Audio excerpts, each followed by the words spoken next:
بسم الله الرحمن الرحيم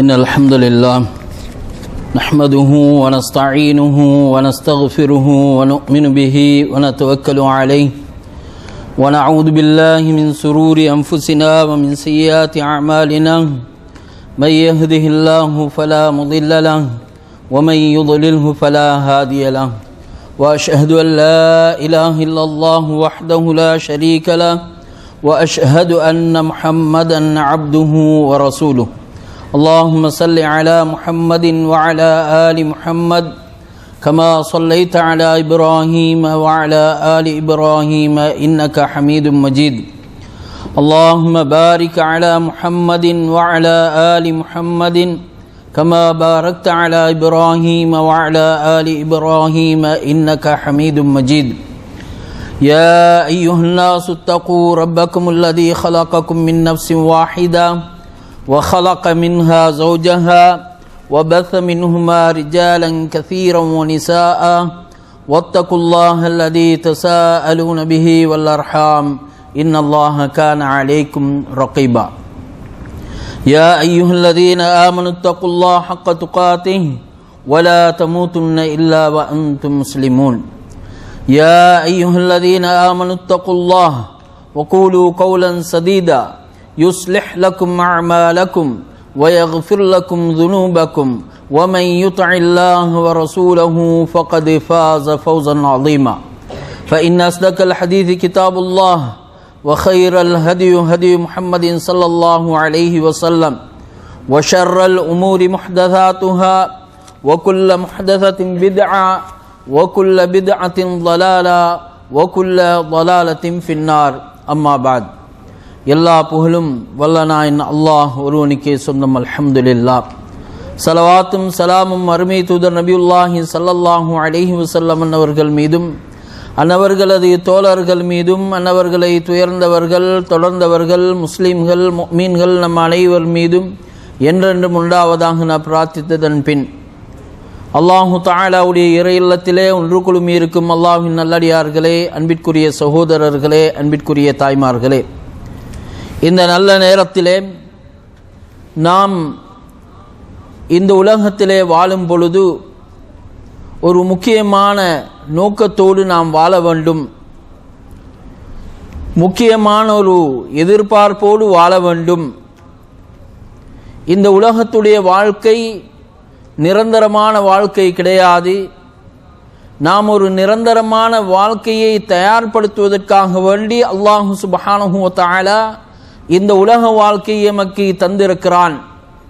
ஆனால் இன்று பெரும்பாலான மனிதர்கள் இந்த நோக்கத்தை மறந்து, மறு உலக வாழ்க்கையை மறந்து, கபருடைய வாழ்க்கையை மறந்து, மஹ்ஷருடைய வாழ்க்கையை மறந்து, இந்த உலகத்திலே நாம் நிரந்தரமாக வாழ வந்தவர்களை போன்று சிலர் வாழ்ந்து கொண்டிருக்கக்கூடிய இந்த காலகட்டத்திலே அந்த மறு உலகத்தை பற்றி ஞாபகப்படுத்துவது சிறப்பாக பயனளிக்கக்கூடியதாக இருக்கும் என்ற அடிப்படையிலே அல்லாஹு சுப்ஹானஹு வ தஆலா அவனுடைய திருமறையிலே சொல்லி காட்டுகின்றான், யா அய்யுஹல்லதீன ஆமனு, ஈமான் கொண்ட விசுவாசிகளே, இத்தகுல்லாஹ், நீங்கள் அல்லாஹ்வை அஞ்சிக் கொள்ளுங்கள், அல்லாஹ்வை பயந்து கொள்ளுங்கள், வல் தன்துர் நஃப்சும் மா கத்தமத் லிகதின், ஒவ்வொரு ஆத்மாவும் மறுமைக்காக வேண்டி, மறு உலக வாழ்க்கைக்காக வேண்டி என்ன முட்கூட்டி அனுப்பி வைத்திருக்கிறார்கள் என்பதனை சிந்தனை செய்யட்டும் என்று அல்லாஹு சுப்ஹானஹு வ தஆலா அவனுடைய திருமறையிலே சொல்லி காட்டுகின்றான். ஆக ஒவ்வொரு முஃமினும் ஒவ்வொரு முஸ்லிமும் இந்த சிந்தனையோடு வாழ வேண்டும். ஒவ்வொரு நாளும் நான் மறுமைக்காக வேண்டி எதை நான் முற்படுத்தி அனுப்பி வைத்திருக்கிறேன், இன்றைய நாளையிலே நான் செய்த நன்மைகள் என்ன, நான் செய்த தீமைகள் என்ன, கபரிலே எனக்கு வேதனை தரக்கூடிய தீய செயல்களை என்ன செய்திருக்கிறேன், அந்த கபரிலே நன்மைகளை அளிக்கக்கூடிய என்ன நல்லறங்களை செய்திருக்கிறேன் என்று ஒவ்வொரு ஆத்மாவும் சிந்தித்து பார்க்க வேண்டும் என்று அல்லாஹு சுப்ஹானஹு வ தஆலா அவனுடைய திருமறையிலே சொல்லி காட்டுகின்றான். ஏனென்றால் ஒரு மனிதன் அடையக்கூடிய நஷ்டத்திலே மிக பெரும் நஷ்டம் எது என்று சொன்னால் நாளை மறுமை நாளையிலே அடையக்கூடிய நஷ்டம்தான். அந்த நஷ்டம் ஈடு செய்ய முடியாது. அந்த நஷ்டத்திற்கு எதனையுமே செய்ய முடியாது, ஈடாக எதனையுமே கொடுக்க முடியாது. அப்படியான ஒரு பயங்கரமான நஷ்டம்தான் மறுமையுடைய நஷ்டம். இந்த உலகத்துடைய நஷ்டங்களை எங்களால் ஈடு செய்ய முடியும். அந்த நஷ்டங்களுக்கு ஏதாவது ஒன்றை ஒரு வழியை செய்து கொள்ள முடியும். நாளை மறுமை நாளையிலே அடையக்கூடிய நஷ்டத்திற்கு ஒன்றுமே செய்ய முடியாது. யாராலும் எதையுமே செய்ய முடியாது. அந்த நஷ்டம் நிரந்தரமான நஷ்டம். அல்லாஹு தஆலா அவனுடைய திருமறையிலே நிறைய இடங்களிலே மறுமையிலே நஷ்டமடையக்கூடிய அடியார்களை பற்றி அவன் சொல்லி இருக்கின்றான். அருமை தூதர் நபியுல்லாஹி ஸல்லல்லாஹு அலைஹி வஸல்லம் அவர்கள் நிறையவே சொல்லி வைத்திருக்கிறார்கள் நாளை மறுமை நாளையிலே நஷ்டமடையக்கூடியவர்களுடைய நிலையை பற்றி. ஏனென்றால் இந்த உலகத்திலே ஒரு மனிதன் தான் தோண்டித்தனமாக வாழ்ந்துவிட்டு நாளை மறுமை நாளையிலே நஷ்டமாளியாக ஆகிவிடக் கூடாது என்பதற்காக வேண்டிய அல்லாஹ்வும் அல்லாஹ்வுடைய தூதரும் எமக்கெல்லாம் எடுத்து சொல்லிக் கொண்டே இருக்கிறார்கள். ஏனென்றால் ஒரு மனிதன் நஷ்டவாளராக இருந்தால், இந்த உலகத்திலே மோசமான முறையிலே வாழ்ந்தான் என்று சொன்னால் அவனுடைய எல்லா நிலைகளும் மோசமானதாக இருக்கும். அவனுடைய சக்கராத்துடைய நிலை மோசமானதாக இருக்கும். சக்கராத்துடைய நிலையிலே அந்த மனிதன் அல்லாஹ்விடத்திலே கேட்பான், கெஞ்சுவான், கதறுவான், யா அல்லாஹ், என்னை இன்னும் கொஞ்சம் காலம் நீ இந்த உலகத்திலே விட்டு வைப்பாயாக, எனக்கு கொஞ்சம் அவகாசம் தருவாயாக, நான் இந்த உலக வாழ்க்கையை வீணாக்கி விட்டேன், பாழ்படுத்தி விட்டேன், யா அல்லாஹ், நான் இப்பொழுது சக்கராத்துடைய நிலையிலே இருக்கிறேன், நீ என்னை கொஞ்சம் காலம் என்னை தாமதித்து வைப்பாயாக. ஃபஅஸத்தக வஅகும் மினஸ் ஸாலிஹீன். யா அல்லாஹ், நான் சதக்கா செய்வேன் யா அல்லாஹ், சாலியான நல்லறங்களை நல்லமல்களை செய்வேன் யா அல்லாஹ், நீ எனக்கு இன்னும் கொஞ்சம் அவகாசம் தருவாயாக என்று சக்கராத்திலே இருக்கக்கூடிய ஒரு மனிதன் அல்லாஹ்விடத்திலே கெஞ்சுவான் என்று அல்லாஹ் அவனுடைய திருமறையிலே சொல்லி காட்டுகின்றான். ஆனால் அல்லாஹ் என்ன பதில் சொல்கிறான்? வலை யுஅখিরல்லாஹு நஃப்ஸன் இதா ஜாஅ அஜலுஹா. எந்த ஒரு ஆத்மாவுக்கும் அதனுடைய நேரம், அதனுடைய தவணை வந்துவிட்டால் பிற்படுத்தப்பட மாட்டாது. கைசேதத்தோடு அந்த மனிதனுடைய ரூஹ் பிரிந்துவிடும். நஷ்டவாளிகளுடைய கூட்டத்திலே அவர் சேர்ந்து விடுவார். எனவே இத்தகைய ஒரு நிலை ஒரு மூமினுக்கு வரக்கூடாது என்பதற்காக வேண்டித்தான் அல்லாஹு சுப்ஹானஹு வ தஆலா அவனுடைய திருமறையிலே சொல்லி காட்டுகின்றார். இந்த உலகத்துடைய வாழ்க்கையிலே ஒரு மூமினுக்கு என்ன பிரச்சனைகள், என்ன துன்பங்கள் வந்தாலும் அது பிரச்சனையே கிடையாது. ஏனென்றால் அவன் மூமின்.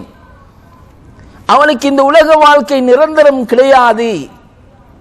இந்த உலக வாழ்க்கை ஏதோ வாழ்ந்துவிட்டு செல்லக்கூடிய ஒரு வாழ்க்கை என்பதுன்னு ஒரு மூமினுக்கு தெரியும்.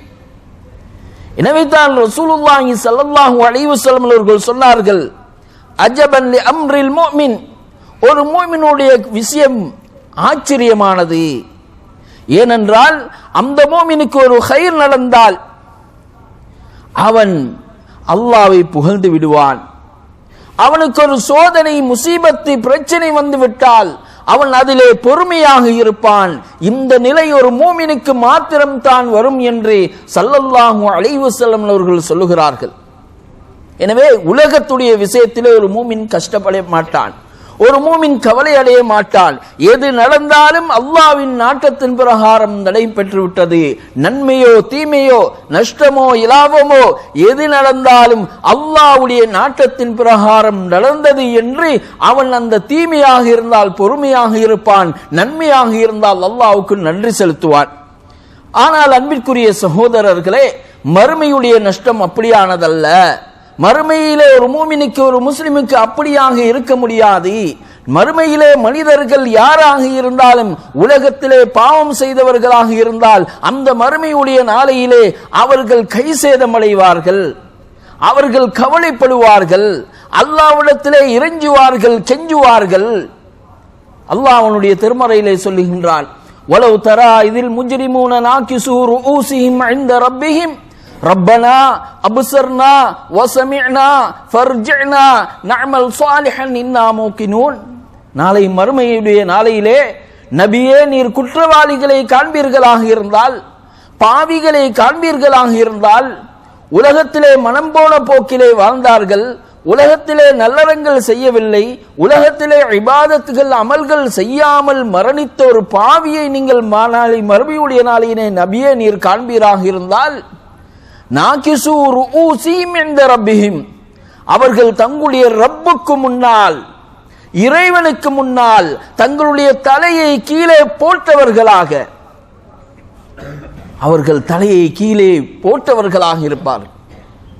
போட்டுவிட்டு அல்லாஹ்விடத்திலே கேட்பார்கள், ரப்பனா, எங்கள் இறைவா, அபுசர்னா வசமிஅனா, நாங்கள் பார்த்து விட்டோம், நாங்கள் கேட்டு விட்டோம், ஃபர்ஜிஅனா, நீ எங்களை மீண்டும் உலகத்திற்கு அனுப்பிவிடுவாயாக.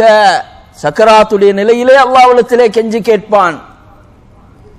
நாளை மறுமையுடைய நாளையிலும் இந்த குற்றவாளி, இந்த பாவி அல்லாஹ்விடத்திலே கேட்பான், ஃபர்ஜிஅனா, யா அல்லாஹ், நீ எங்களை மீண்டும் உலகத்திற்கு அனுப்புவாயாக. நஅமல் சாலிஹன் இன்னா மூகினூன், நாங்கள் சாலிஹான நல்லறங்களை நற்கிரிகைகளை செய்வோம் யா அல்லாஹ், நீ எங்களை மீண்டும் உலகத்திற்கு அனுப்பி வைப்பாயாக என்று பாவிகள், குற்றவாளிகள், நஷ்டவாளர்கள் அல்லாஹ்விடத்திலே கேட்பார்கள் என்பதனை அல்லாஹ்வுடைய திருமறையிலே சொல்லி காட்டுகின்றார். ஆக அன்பிற்குரிய சகோதரர்களே, எங்களுடைய ஒவ்வொரு வினாடியும் ஒவ்வொரு நொடியும் மறுமையை நோக்கமாக கொண்டதாக அமைத்துக் கொள்ள வேண்டும்.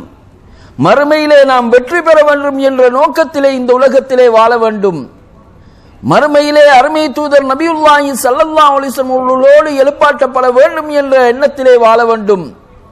மறுமையிலே வெற்றியாளர்களோடு எழுப்பாட்டப்பட வேண்டும் என்ற எண்ணத்தோடு இந்த உலகத்திலே வாழ வேண்டும்.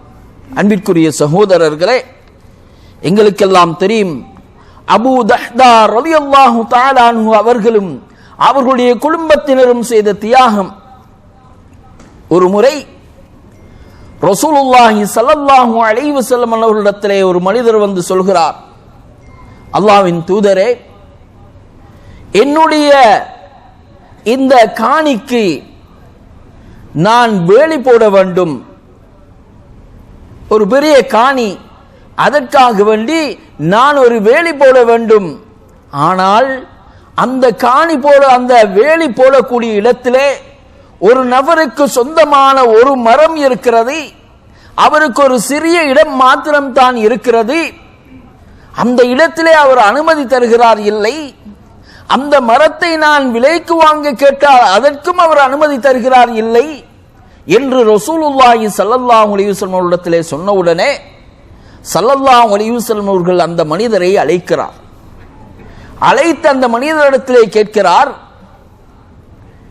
இப்படியாக இந்த மனிதர் அவருடைய காணிக்கு வேலி போட வேண்டும், அதற்கு தலையாக உன்னுடைய இந்த இடமும் உன்னுடைய மரமும் இருக்கிறது, நீ இதை அவருக்கு கொடுத்தால் அல்லாஹ் சுவர்க்கத்திலே உனக்கு பல தோட்டங்களை தருவான், மரங்களை தருவான் என்று சொன்னவுடனும் கூட அந்த மனிதர் அதனை மறுத்து விடுகிறார்.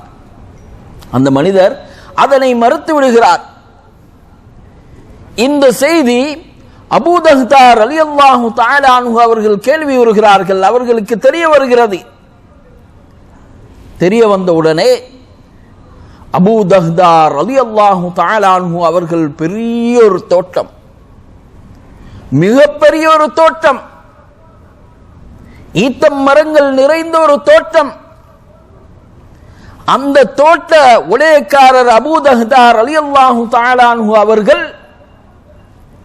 அந்த ஒரு மரத்துடைய உரிமையாளர் இருக்கிறாரே அவரை அணுகி அவரிடத்திலே சொல்கிறார், என்னுடைய இவ்வளவு பிரம்மாண்டமான பெரிய தோட்டத்தை உனக்கு நான் தருகிறேன், அதற்கு ஈடாக இந்த ஒரு மரத்தையும் இதற்கு சூழால் இருக்கக்கூடிய காணியையும் எனக்கு தருவீரா என்று கேட்டவுடனே அவர் பார்க்கிறார், மிகப்பெரிய தோட்டம், மிகப்பெரிய தோட்டம், ஒரு மரத்திற்காக வேண்டி இவ்வளவு மரங்கள் நிறைந்த ஒரு தோட்டம் கிடைக்கிறது, உலகத்துடைய லாபத்தை எதிர்பார்த்தார். உலகத்திலே இவ்வளவு பெரிய லாபம் கிடைக்கிறது என்று அவர் எதிர்பார்த்து அந்த மரத்திற்கு பகரமாக அவருடைய தோட்டத்தை வாங்கிக் கொள்கிறார். இன்றும் நாம் பார்க்கிறோம், சிலருக்கு மறுமையை பற்றி சொன்னால், மறுமையுடைய வெற்றியை பற்றி சொன்னால், மறுமையுடைய சிறப்புகள் பற்றி சொன்னால் அது ஏளனமாக பார்க்கிறார்கள், சர்வ சாதாரணமாக பார்க்கிறார்கள். மறுமையா அது பிறகு பார்த்து கொள்ளலாம். இப்ப வேணும் துனியா, இப்ப துனியால வாழ்கிறோம், இப்ப துனியா வேண்டும், மறுமையெல்லாம் பிறகு பார்த்துக் கொள்ளலாம். அப்படி பலர் வாழ்வதை பார்க்கிறோம். அவருடைய வியாபாரங்கள், கொடுக்கல் வாங்கல், ஹலால் ஹராம் எதையுமே பேண மாட்டார்கள். அதுல ஹராம் இருக்குதா, அதெல்லாம் இப்படித்தான், இதெல்லாம் இல்லாம இந்த காலத்துல வாழையிலுமா? வட்டி இல்லாம இந்த காலத்துல வாழையிலுமா? இப்படியாக மறுமையுடைய சிந்தனை இல்லாமல் உலகத்துடைய சிந்தனையிலே வாழக்கூடிய பலரை நாம் பார்த்து கொண்டிருக்கிறோம். ஆனால் அபூ தஹ்தா ரலியல்லாஹு தஆலா அன்ஹு அவர்கள் ஏன் அவ்வளவு பெரிய தோட்டத்தை கொடுத்தார்கள்? உலகத்திலே லொஸ்ட், உலகத்திலே அவர்கள் நஷ்டம். யாராவது பார்த்தால் சொல்வார்கள், என்ன தலையில்லாத வேலையை செஞ்சிருக்கிறார். ஒரு மரத்துக்காக ஒரு மிக பெரும் நிறைய மரங்கள் நிறைந்த ஒரு தோட்டத்தை ஒருவர் கொடுக்கிறான் என்று சொன்னால் இவனை போன்ற மடையன் யாரும் இல்லை என்று தான் உலகத்திலே சொல்லுவார்கள்.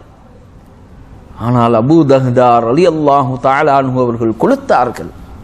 கொடுத்துவிட்டு ரசூலுல்லாஹி ஸல்லல்லாஹு அலைஹி வஸல்லம் போய் சொன்னார்கள், அல்லாஹ்வின் தூதரே, நீங்கள் சுவர்க்கத்திலே ஒரு மரத்தை தருவதாக நீங்கள் சொன்ன செய்தி எனக்கு கேள்வியுற்றது. இதோ இருக்கிறது, என்னுடைய தோட்டத்தை நான் கொடுத்து இந்த மரத்தை விலைக்கு வாங்கினேன்.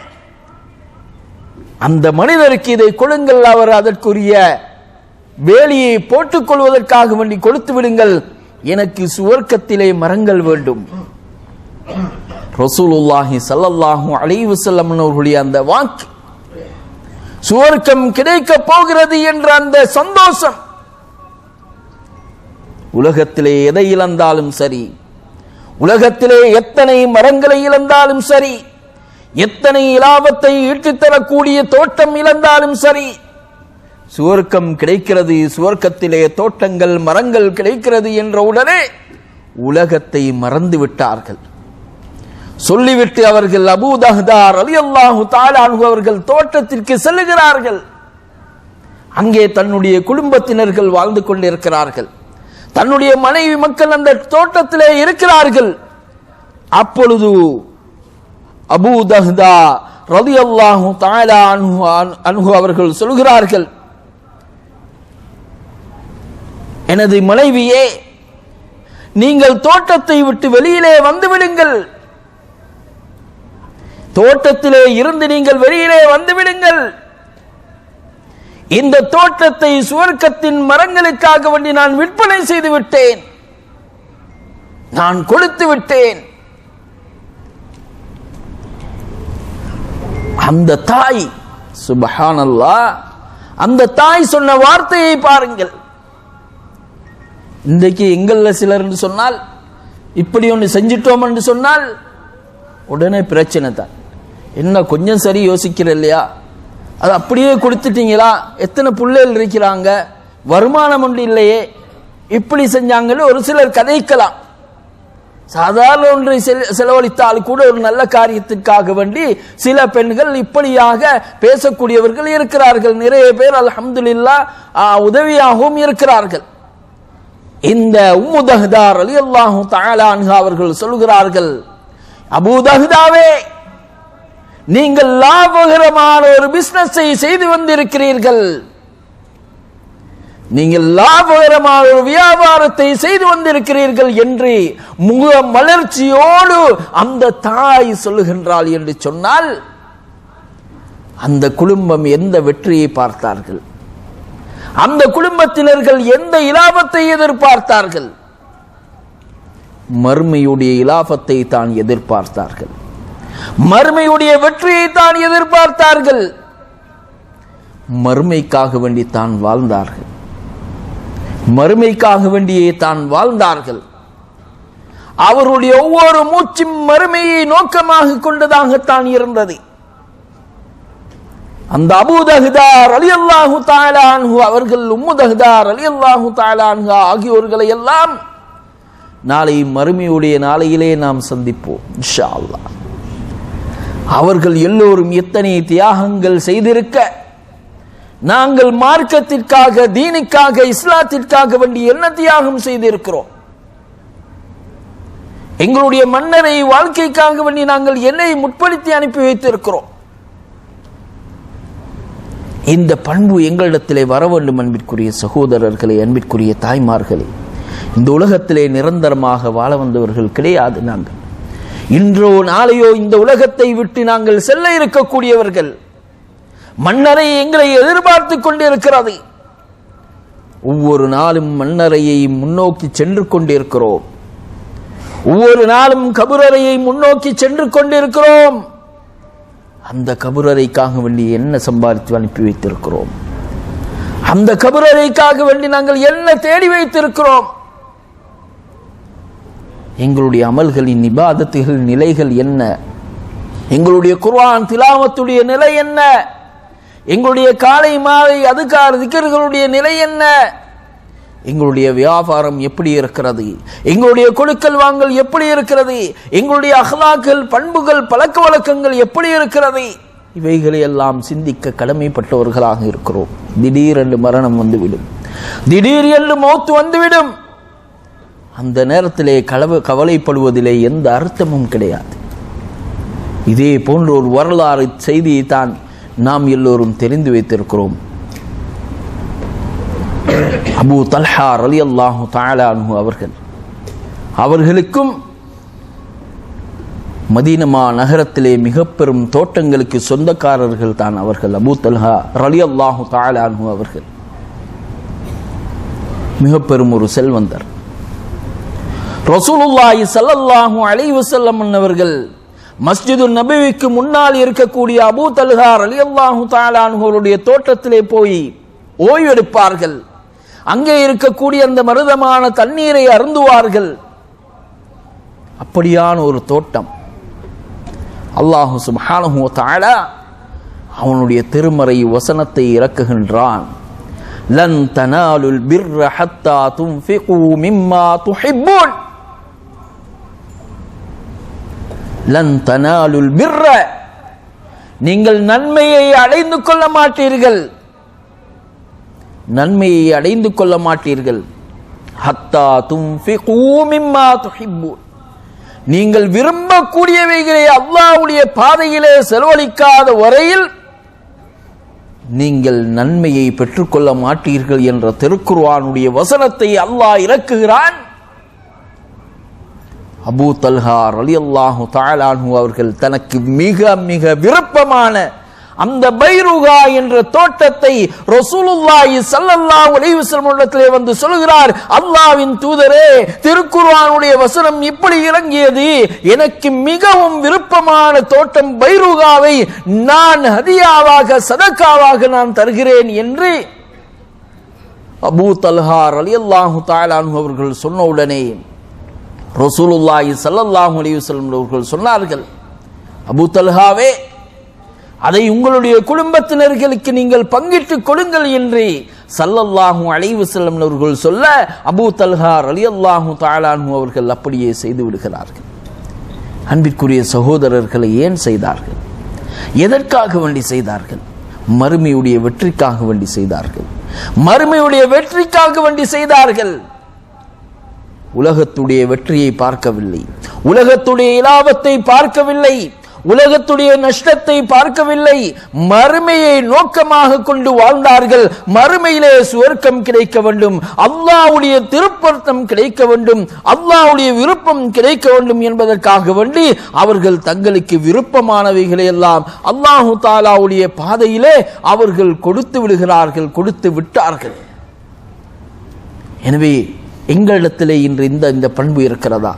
நாங்கள் சதக்காவாக, நாங்கள் ஹதியாவாக, தான தர்மமாக ஒன்றை கொடுக்கும் பொழுது எங்களுக்கு மிகவும் விருப்பமானதை கொடுக்கிறோமா, அல்லது எங்களுக்கு விருப்பமில்லாத ஒன்றை நாம் கொடுக்கிறோமா என்று எங்களை நாமே கேட்க கடமைப்பட்டவர்களாக இருக்கிறோம்.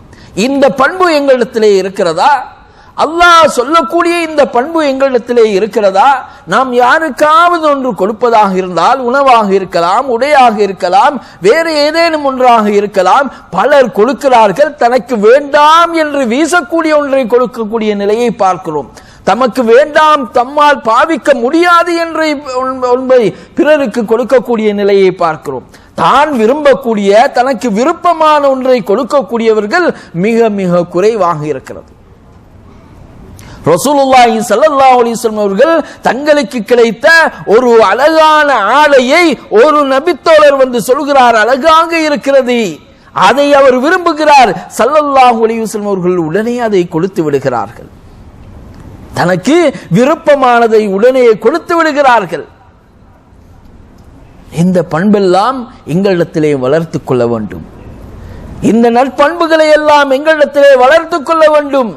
எங்களை சுவர்க்கத்தின் பால் இட்டுச் செல்லக்கூடிய நற்செயல்கள் தான் இந்த செயல்களாக இருந்து கொண்டிருக்கின்றது. ஆகவே அன்பிற்குரிய சகோதரர்களே, நாம் எங்களுடைய வாழ்க்கை மிகவும் நன்மைகளை அளிக்கக்கூடியதாக அல்லாஹ் சுப்ஹானஹு வ தஆலா எந்த நோக்கத்திற்காக வேண்டி எம்மை படைத்தானோ அந்த நோக்கத்தை நிறைவேற்றக்கூடியவர்களாக நாம் இருக்க வேண்டும். இந்த துனியாவுடைய வாழ்க்கை எல்லாம் மிகவும் அற்பமான வாழ்க்கை. இந்த துனியாவுடைய வாழ்க்கை நிரந்தரமான வாழ்க்கை கிடையாது. இந்த துனியாவுடைய வாழ்க்கையிலே ஒரு மனிதன் எப்படியும் வாழலாம், மிக பெரும் செல்வ செழிப்போடு வாழலாம், அல்லது ஏழை எளியவனாக வாழலாம், அல்லது ஒரு யாசம் கேட்கக்கூடியவனாக வாழலாம். எப்படி வாழ்ந்தாலும் இந்த உலகத்திலே எத்தனை வருடம் தான் வாழப்போகின்றோம், இந்த உலகத்திலே எத்தனை காலம் தான் வாழப்போகின்றோம், அந்த காலம் குறிப்பிட்ட ஒரு காலம் வாழ்ந்துவிட்டு மறு உலக வாழ்க்கைக்காக வேண்டி செல்ல வேண்டி இருக்கின்றோம். அது தான் நிரந்தரமான வாழ்க்கை, அது தான் அழிவே இல்லாத வாழ்க்கை, அது தான் முடிவே இல்லாத வாழ்க்கை. அந்த வாழ்க்கையின் வெற்றி தான் நிரந்தரமான வெற்றி. அந்த வாழ்க்கையிலே அடையக்கூடிய நஷ்டம் தான் நிரந்தரமான நஷ்டமாக இருக்கின்றது. அந்த நாம் மறுமையுடைய நாளையிலே நஷ்டவாளர்களாக ஆகிவிடக் கூடாது.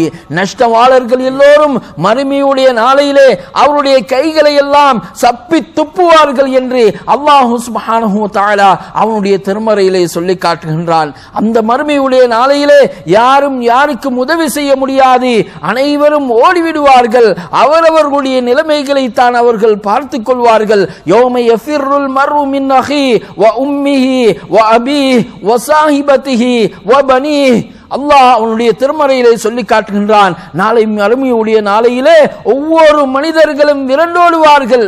மின் அஹி, தன்னுடைய சகோதரனை விட்டு விரண்டோடுவார்கள். சகோதரன் அங்கே வேதனை செய்யப்பட்டுக் கொண்டிருக்கிறான். அவனுக்கு உதவி செய்ய வேண்டும் என்ற மனம் வரவும் அது உதவி செய்யவும் முடியாது. அவனை விட்டு விரண்டோடுவான். தன்னுடைய தாய், இந்த உலகத்திலே தாய்க்கு ஏதேனும் ஒரு பிரச்சனை என்று சொன்னால் அனைவரும் கண்ணீரை சிந்துவார்கள். தங்களையே மாய்த்துக் கொள்ளக்கூடிய அளவுக்கு கஷ்டப்படுவார்கள். அந்த தாயுடைய கஷ்டத்திலே பங்களிப்பார்கள். ஆனால் மறுமையுடைய நாளையிலே பார்க்க மாட்டார்கள். மறுமையுடைய நாளையிலே யாரும் தாயை பார்க்க மாட்டார்கள். அந்த தாயை விட்டும் விரண்டோடி விடுவார்கள். அந்த தாயை விட்டும் விரண்டோடி விடுவார்கள்.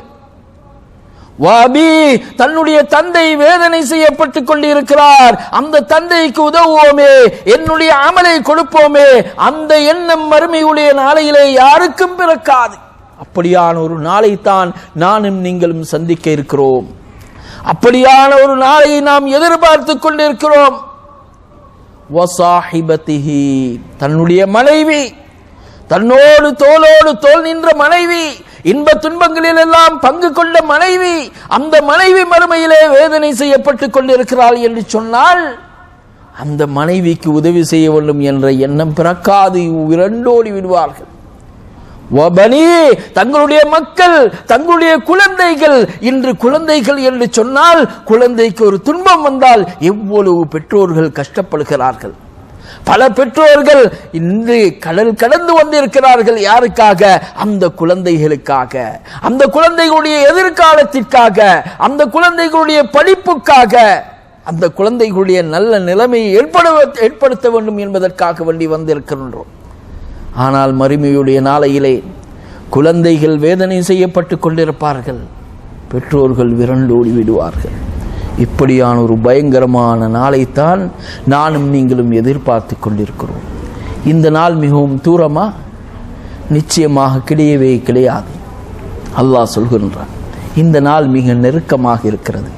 ஆனால் மனிதர்கள் பொடுபோக்குத்தனமாக இருக்கிறார்கள். மனிதர்கள் பொடுபோக்குத்தனமாக இருக்கிறார்கள். அதை பற்றிய சிந்தனை இல்லாமல் இருக்கிறார்கள். ஒவ்வொரு மனிதனும் அவர்களுடைய நிலையில் தான் பார்த்து கொண்டிருப்பார்கள். அந்த மறுமையுடைய நாளையில் அல்லாஹ் அவனுடைய திருமறையிலே சொல்லி காட்டுகின்றான், அந்த மறுமையுடைய நாளையிலே வயிற்றிலே சுமந்திருக்கக்கூடிய குழந்தைகளை சுமந்திருக்கக்கூடிய தாய்மார்கள் அந்த குழந்தைகளை அப்படியே ஈன்றெடுப்பார்கள். தன்னுடைய குழந்தைகளுக்கு பாலூற்றிக் கொண்டிருக்கக்கூடிய தாய்மார்கள் எல்லாம் குழந்தைகளை விட்டுவிடுவார்கள். சுகாரா, நபியே, மனிதர்களை அந்த மறுமையுடைய நாளையிலே நீங்கள் போதை பிடித்தவர்களாக காண்பீர்கள். வமாஹும் பிசுகாரா, போதையின் காரணமாக அல்ல, போதையின் காரணமாக அல்ல. வலாகின் அஸாபல்லாஹி ஷதீத், அல்லாஹு தஆலாவுடைய வேதனை பயங்கரமானது. அல்லாஹு தஆலாவுடைய வேதனை பயங்கரமானது. அல்லாஹ்வுடைய அந்த வேதனையை தாங்க முடியாமல் மனிதர்கள் எல்லாம் போதை பிடித்தவர்களாக இருப்பார்கள். கருவறையிலே இருக்கக்கூடிய குழந்தைகளை எல்லாம் அப்படியே அவர்கள் பிரசவித்து விடுவார்கள். பாலூற்றிக் கொண்டு இருக்கக்கூடிய தாய்மார்கள் எல்லாம் அந்த குழந்தைகளை அப்படியே விட்டு விடுவார்கள். அப்படி ஒரு பயங்கரமான நாள் தான் நாளை மறுமையுடைய நாள். அந்த நாளையிலே வெற்றியாளர்களுடைய கூட்டத்திலே நாம் சேர வேண்டும். அன்றையுடைய நாளையிலே நஷ்டவாளர்களுடைய கூட்டத்திலே நாம் சேர்ந்துவிடக்கூடாது. சேர்ந்துவிட்டால் கவலைகள், துன்பங்கள், துயரங்கள் ஈடு செய்ய முடியாது, ஈடு செய்யவே முடியாது. உஸ்மான் ரலியல்லாஹு தஆலா அன்ஹு அவர்கள் மக்பராவுக்கு சென்றால் தங்களுடைய தாடி நலையக்கூடிய அளவுக்கு அழுவார்கள். தங்களுடைய தாடி நலையக்கூடிய அளவுக்கு அழுவார்கள். அவர்களிடத்திலே கேட்கப்படுகிறது, ஏன் இப்படி அழுகிறீர்கள்? மன்னரைக்கு வந்தால் ஏன் இப்படி அழுகிறீர்கள் என்று கேட்டவுடனே அவர்கள் சொல்லுகிறார்கள், நாளை மறுமையுடைய வாழ்க்கையிலே முதல் மன்சில் இந்த மக்பராவாக இருக்கிறது, கபருடைய வாழ்க்கையாக இருக்கிறது. இது சீரானால் இதற்கு பிறகு இருக்கக்கூடிய அனைத்துமே சீராகிவிடும். இந்த வாழ்க்கை சீர்கட்டு விட்டால் இதற்கு பிறகுள்ள வாழ்க்கை அப்படியே சீர்கட்டுவிடும். எனவே அதை எண்ணி அதை நினைத்துத்தான் நான் அழுகிறேன் என்று உஸ்மான் ரலியல்லாஹு தஆலா அன்ஹு அவர்கள் சொல்லக்கூடியவர்களாக இருந்தார்கள். நாங்களும் எத்தனை மக்பராவுக்கு செல்கிறோம், எத்தனை ஜனாசாக்களை எங்களுடைய கரங்களால் அடக்கி வைத்து வந்திருக்கிறோம். இந்த சிந்தனைகள் எங்களுக்கு வருகின்றனவா? இந்த அச்சம், இந்த பயம் எங்களுக்கு வருகின்றதா? மறுமையுடைய சிந்தனை எங்களுடைய உள்ளத்திலே வருகிறதா? இல்லை, மறந்து விடுகிறோம். மறுமையுடைய வாழ்க்கையை மறந்து விடுகிறோம். மறுமையுடைய நஷ்டத்தை நாம் மறந்து விடுகிறோம். மறுமையுடைய வேதனையை மறந்து வாழ்கின்றோம். மறுமையுடைய அதாபை மறந்து வாழ்கிறோம். ரசூலுல்லாஹி ஸல்லல்லாஹு அலைஹி வஸல்லம் அவர்கள் சொன்னார்கள், நாளை மறுமையுடைய நாளையிலே ஒவ்வொரு மனிதனும் ஆடையற்ற நிலையிலே எழுப்பாட்டப்படுவார். ஆடையற்ற நிலையிலே எழுப்பாட்டப்படுவார். அதே போன்று ஹத்னா செய்யப்படாத நிலையிலே ஒவ்வொரு மனிதர்களும் நாளை மறுமையுடைய நாளையிலே எழுப்பாட்டப்படுவார்கள். ஆடையற்ற நிலையிலே எழுப்பாட்டப்படுவார்கள் என்று சொன்னதற்கு ஆயிஷா ரலியல்லாஹு தஆலா அன்ஹா அவர்கள் கேட்கிறார்கள், அல்லாஹ்வின் தூதரே, ஆடையற்ற நிலையிலே எழுப்பினால் சிலரை பார்த்து கொள்ள மாட்டார்களா? ரசூலுல்லாஹி ஸல்லல்லாஹு அலைஹி வஸல்லம் அவர்கள் சொன்னார்கள், ஆயிஷாவே, நாளை மறுமையுடைய நாள் அப்படியான நாள் அல்ல. சிலர்களை பார்த்து கொள்ளக்கூடிய நாள் கிடையாது. ஒவ்வொருவரும் தங்களுடைய நிலையை பார்த்து கொள்ளக்கூடியவர்கள் தான் அந்த நாளை மறுமையுடைய வாழ்க்கை. மேலும் ஸல்லல்லாஹு அலைஹி வஸல்லம் அவர்கள் சொன்னார்கள், அந்த மறுமையுடைய நாளையிலே மிகவும் குறைந்த வேதனை அவர்களுடைய சாச்சாவுக்கு கொடுக்கப்படும். எத்தகைய வேதனை என்று சொன்னால், அவருக்கு நெருப்பிலான 2 பாதணிகள் அணிவிக்கப்படும். அந்த சூட்டின் வெப்பத்தின் காரணமாக அவருடைய தலையில் இருக்கக்கூடிய மூளைகள் எல்லாம் கொதிக்கும். இதுதான் மறுமையிலே கொடுக்கப்படக்கூடிய மிக குறைவான வேதனை என்று ரசூலுல்லாஹி ஸல்லல்லாஹு அலைஹி வஸல்லம் அவர்கள் சொன்னார்கள். அன்பிற்குரிய சகோதரர்களே, அப்படியான ஒரு வாழ்க்கையை எதிர்நோக்கித்தான் பயணித்துக் கொண்டிருக்கிறோம். அப்படியான ஒரு வாழ்க்கையை எதிர்பார்த்து கொண்டு தான் நாம் பயணித்துக் கொண்டிருக்கிறோம். அந்த வாழ்க்கை வெகு தூரம் கிடையாது, வெகு தூரம் கிடையாது. அந்த வாழ்க்கை நமக்கெல்லாம் மிக நெருக்கமாக இருக்கிறது. திடீர் என்று மரணம் வந்துவிட்டால் அந்த மறுவுலக வாழ்க்கை ஆரம்பமாகிவிடும். திடீரென்று மரணித்து விட்டோம் என்று சொன்னால் மண்ணறையிலே கொண்டு போய் வைத்து விட்டு வந்து விடுவார்கள். அதற்கு பிறகு எங்களுடைய மறு உலக வாழ்க்கை ஆரம்பம். எப்பொழுது மௌத்தாகுவோம், எப்பொழுது நாம் மரணிப்போம் சொல்ல முடியுமா? சொல்ல முடியாது. நோய் வர வேண்டுமா? கிடையாது. திடீரென்று ஆக்சிடென்ட்கள் நடக்கின்றது, திடீரென்று விபத்துகள் நடைபெறுகிறது. சாதாரண வாலிப வயதிலே இருக்கக்கூடியவர்கள் மரணித்து விடுகிறார்கள். இரவிலே தூங்குகிறார்கள், காலையிலே எழும்பவில்லை. என்னன்னு சொன்ன ஹார்ட் அட்டாக். இப்படியான ஒரு வாழ்க்கை தான் இந்த உலகத்துடைய வாழ்க்கை. பொய்யான வாழ்க்கை, நிரந்தரமான வாழ்க்கை கிடையாது. இந்த வாழ்க்கையிலே நாம் எங்களை மூழ்கடித்துக் கொண்டு மறுமையை மறந்து நாங்கள் வாழ்ந்துவிடக்கூடாது. உலகத்தை சம்பாதிக்க கூடாது என்று இஸ்லாம் சொல்லவில்லை. வியாபாரம், விவசாயம், கொடுக்கல் வாங்கல் எல்லாம் செய்யக்கூடாது என்று இஸ்லாம் சொல்லவில்லை. இவைகளை ஊக்கமளிக்கக்கூடிய மார்க்கம்தான் இஸ்லாமிய மார்க்கம். உழைத்து வாழ்வதற்கு ஊக்கமளிக்கக்கூடிய மார்க்கம்தான் இஸ்லாமிய மார்க்கம். சஹாபாக்கள் வியாபாரம் செய்தார்கள், சஹாபாக்கள் விவசாயம் செய்தார்கள், சஹாபாக்கள் கொடுக்கல் வாங்கல் செய்தார்கள். ஆனால் இவை எதுவுமே அவர்களுடைய இபாதத்திற்கு தலையாக, அமலுக்கு தலையாக, மறுமையுடைய வாழ்க்கைக்கு தலையாக இவைகள் எதுவுமே இருக்கவில்லை.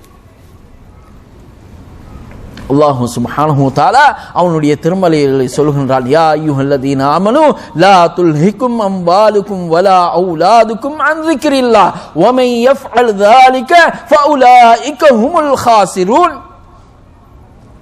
அல்லாஹ் சொல்கின்றான், ஈமான் கொண்ட விசுவாசிகளே, லா துல்ஹிகும் அம்வாலுக்கும், உங்களுடைய செல்வம், உங்களுடைய செல்வம் உங்களை பராமுகமாக்கிவிடக் கூடாது. சம்பாத்தியம் தொழுகைக்கு தலையாக இருக்கக்கூடாது. எங்களுடைய ஜொப் எங்களுடைய தொழுகைக்கு தலையாக இருக்கக்கூடாது. எங்களுடைய வியாபாரம் எங்களுடைய தொழுகைக்கு தலையாக இருக்கக்கூடாது. வலா அவுலாதுக்கும், உங்களுடைய பிள்ளைகள் உங்களுடைய அமல் இபாதத்திற்கு தலையாக இருக்கக்கூடாது. அந்த திக்ரில்லாஹ், அல்லாஹ்வுடைய திக்ரை விட்டும் புறக்கணிக்க கூடியதாக உங்களுடைய மனைவி, மக்கள், குழந்தைகளோ, உங்களுடைய சொத்து சுகம் செல்வமோ இருக்கக்கூடாது. وَمَن يَفْعَلْ ذَلِكَ فَأُولَئِكَ هُمُ الْخَاسِرُونَ. யார் இப்படி செய்கிறார்களோ, யாருடைய தொழில், யாருடைய வியாபாரம், யாருடைய கொடுக்கல் வாங்கல் அல்லாஹ்வுடைய இபாதத்திற்கு திக்ருக்கு தலையாக இருக்கிறதோ, யாருடைய மனைவி, மக்கள் அல்லாஹ்வுடைய இபாதத்திற்கு தலையாக இருக்கிறார்களோ, ஃபஉலாயிக ஹுமுல் காஸிரூன், அவர்கள் நஷ்டவாளர்கள். உலகத்துடைய பார்வையிலே நஷ்டம் விளங்காது. தொழுகை இல்லாம, அமல் இல்லாம, இபாதத் இல்லாம வியாபாரம் செய்கிறோம், கொடுக்கல் வாங்கல் செய்கிறோம், அதே போன்று தொழில்களை செய்கின்றோம், நஷ்டத்திலே இருக்கிறோம். உலகத்துடைய பார்வையிலே நாம் பணத்தை ஈட்டிக்கொண்டே செல்லலாம், செல்வந்தர்களாக ஆகிக்கொண்டே செல்லலாம். ஆனால் அல்லாஹ்வுடைய பார்வையிலே உலாயிக ஹுமுல் காஸிரூன், இவர்கள் நஷ்டவாளர்கள், அவர்கள் நஷ்டவாளர்கள் என்று அல்லாஹ் சொல்கின்றார். எனவே நாம் உலகத்திலே தொழில் செய்ய வேண்டும், வியாபாரம் செய்ய வேண்டும், கொடுக்கல் வாங்கல் செய்ய வேண்டும், அனைத்தும் செய்வதற்கு இஸ்லாம் அனுமதிக்கிறது. இவை எதுவுமே அல்லாஹ்வுடைய திக்ரை விட்டும் புறக்கணித்து விடக்கூடாது. ஆகவே அன்பிற்குரிய சகோதரர்களே, அன்பிற்குரிய தாய்மார்களே, இந்த சொற்ப கால உலக வாழ்க்கையை நாங்கள் நல்ல முறையிலே அமல்களின் மூலமாக, இபாதத்துகளின் மூலமாக அலங்கரித்து, எந்த நிலையில் எனக்கு மரணம் வந்துவிட்டால் ஏற்பட்டாலும் எந்த நிலையிலே மௌத் எனக்கு வந்தாலும் அதற்கு நான் தயாராக இருக்கிறேன். மறுமை என்னும் பேங்கிலே நான் நிறைய சம்பாதித்து அனுப்பி வைத்திருக்கிறேன், டிபாசிட் பண்ணி வைத்திருக்கிறேன். மரணித்தால் என்னை அல்லாஹு தஆலா அந்த மண்ணறையிலே நிம்க நௌமத்தில் அரூஷ், புது மாப்பிள்ளை உறங்குவதை போன்று உறங்கு என்று அல்லாஹ் சொல்லுவான் என்ற அந்த உன்னதமான நற்செய்தியோடு நாங்கள் மரணிக்க கூடியவர்களாக இந்த உலகத்திலே நாங்கள் வாழ வேண்டும். மரணத்தை எப்பொழுதும் நாங்கள் எதிர்கொள்ளக்கூடியவர்களாக, மரணத்திற்கு எப்பொழுதும் தயாரானவர்களாக இந்த உலகத்திலே நாங்கள் வாழ வேண்டும். சக்கராத்துடைய நிலையிலே அல்லாஹு தஆலாவிடத்திலே சந்தர்ப்பம் கேட்டு அவகாசம் கேட்டு கை சேதப்படக்கூடியவர்களாக மாறிவிடக் கூடாது. நாளை மறுமையுடைய நாளையிலே அல்லாஹ்விடத்திலே கை சேதமடையக்கூடியவர்களாக, யா அல்லாஹ் என்னை மீண்டும் உலகத்திற்கு திருப்பி அனுப்பி வைப்பாயாக என்று கேட்கக்கூடியவர்களாக இல்லாமல் நாங்கள் அந்த மறுமையுடைய நாளையிலே நிச்சயமாக சத்தியமாக வெற்றி பெறக்கூடிய கூட்டத்திலே சேர வேண்டுமாக இருந்தால் அமல்களோடு இபாதத்துகளோடு வாழ வேண்டும். ஆகவே வல்லநாயன் அல்லாஹ் சுப்ஹானஹு வ தஆலா எங்களுடைய ஒவ்வொரு நொடிப்பொழுதையும் நல்ல அமல்களின் மூலமாக இபாதத்தின் மூலமாக கழிப்பதற்கு வல்லநாயன் அல்லாஹ் நம் அனைவருக்கும் அருள் புரிவானாக. வ ஆகிர் தஅவானா அனில் ஹம்துலில்லாஹி ரப்பில் ஆலமீன். வஸ்ஸலாமு அலைக்கும் வரஹ்மத்துல்லாஹி வபரகாத்துஹு.